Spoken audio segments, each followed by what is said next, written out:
The secret about getting ahead is getting started. The early bird gets the worm. Success is not for the lazy. There are many sayings about why it's important to be productive and not lazy. If you're anything like me, I look forward to just sitting down and doing nothing. Every once in a while is okay, right? Right? Welcome to the English tale called Lazy Jack. Jack and his mother lived in a tiny, dreary cottage. The old woman barely earned enough to feed the pair of them by spinning. Jack, who was a healthy young man, spent his summer days daydreaming on his back in the meadow and his winters sitting by the hearth, staring into the fire.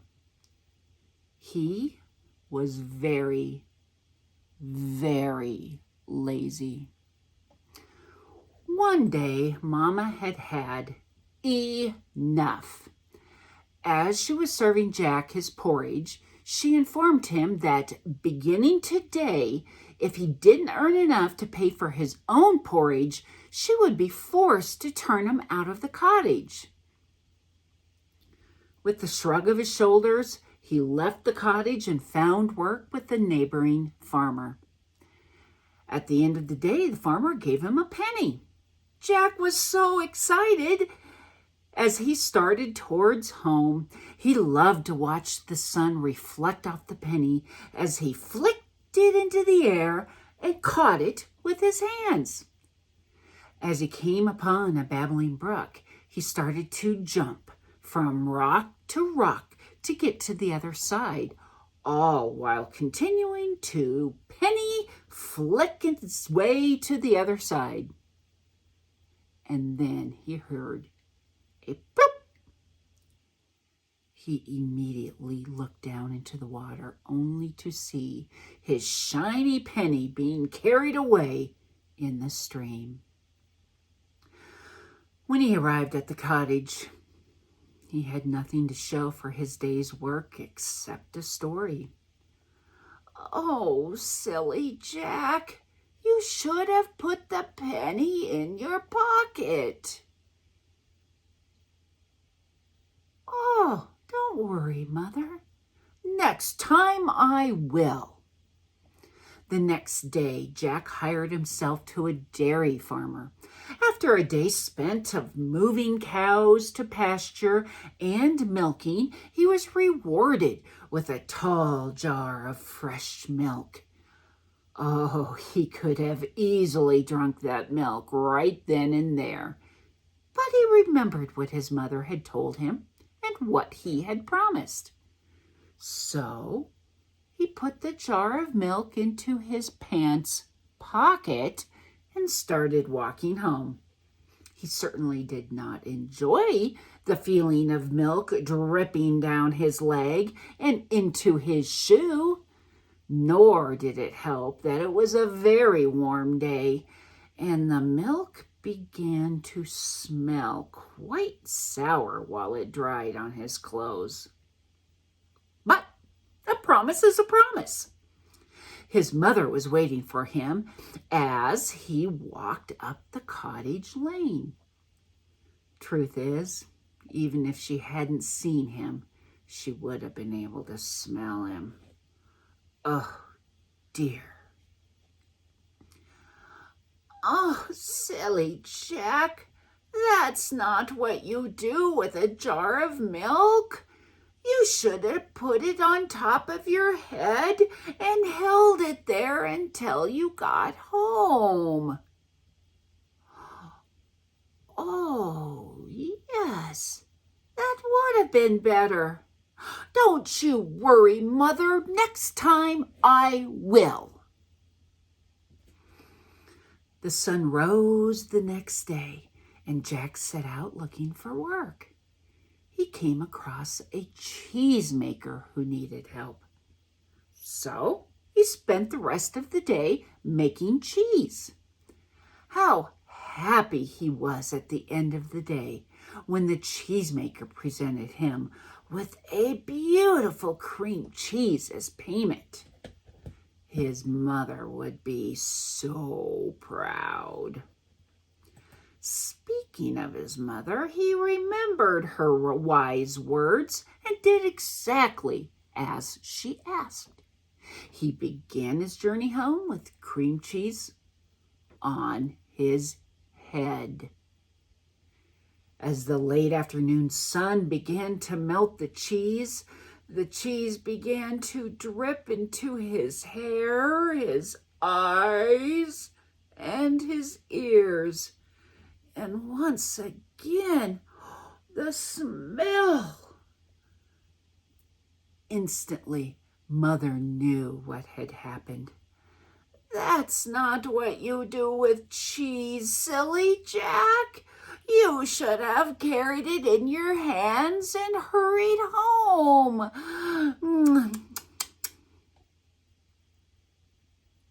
Oh, that definitely would have been less messy.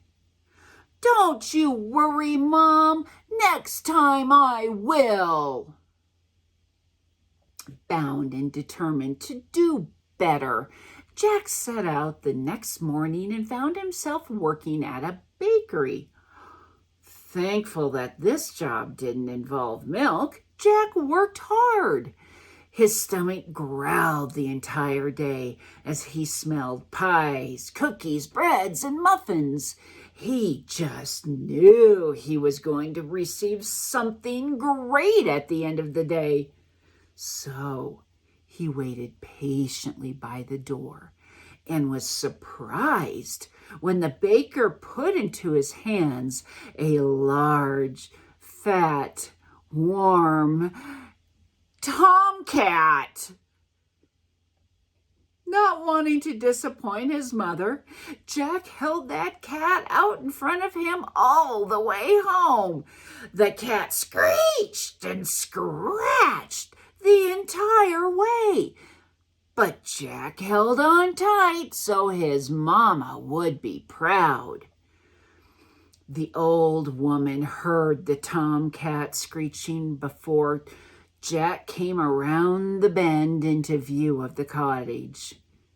She simply shook her head in disbelief. "Oh, my silly Jack, that's not what you do with a tomcat. You should have tied a string around his neck and walked him home." As Jack looked at his many scratches, he realized she was right. "Don't you worry, Mother. Next time I will." On Friday, Jack found himself at a butcher shop. He worked very hard that day. He really didn't mind it because he knew he would be rewarded with a tasty morsel of meat that he and his mother could share. Sure enough, he was right. The butcher gave him a fine ham as payment for his work. Jack, being extremely excited, tied a string around the ham and began to walk home.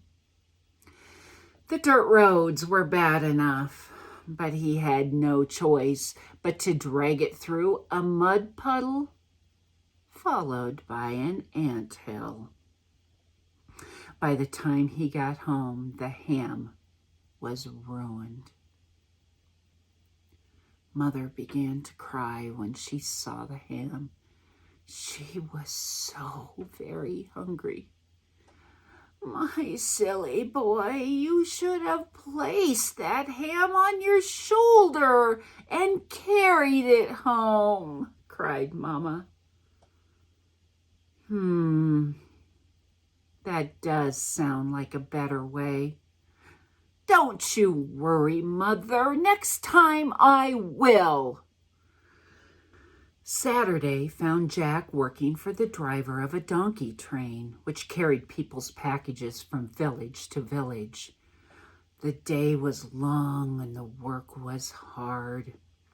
Unfortunately, at the end of the day, Jack was informed that they were nowhere close to being home and that he would need to stay the night, but that he would make it home the next afternoon. Before Jack left, the head driver told him that since he had to stay extra time, he was going to give him a donkey as payment. Remembering what his mother had told him, Jack reluctantly accepted the payment.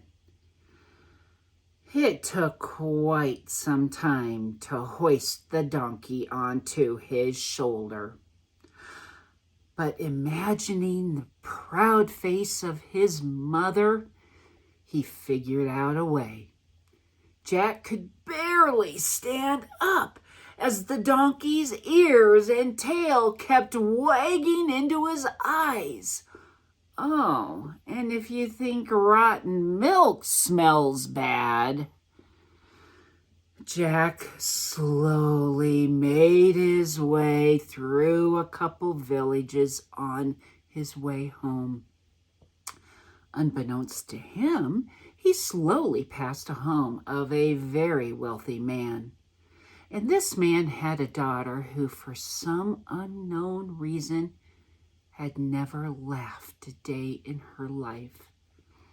He had spent much of his fortune taking her from one doctor to another, trying to find out what was wrong with his daughter. Nobody could answer.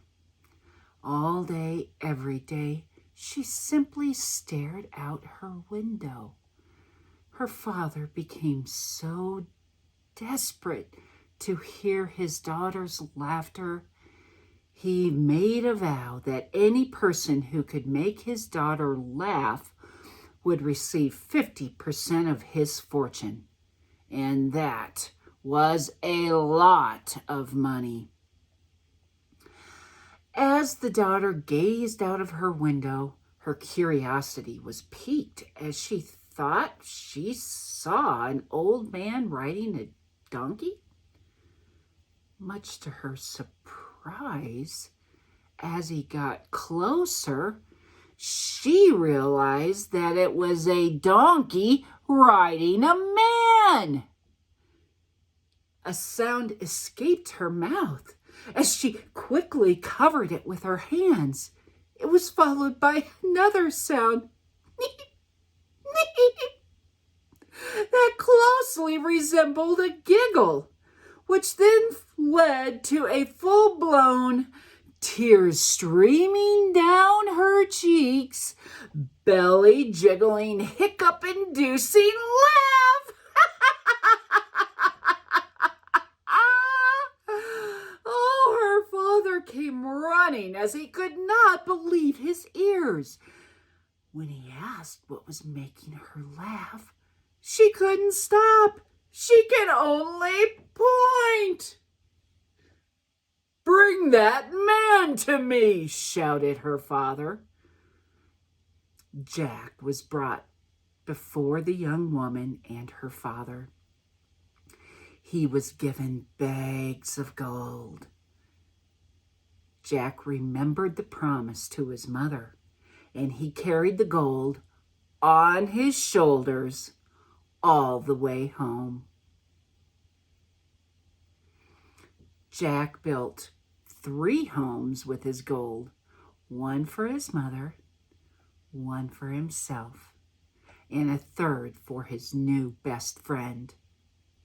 And they spent their summer days lazily staring into the sky, and their winter nights staying warm by the fire. And his only job was to make her laugh. And laugh she did.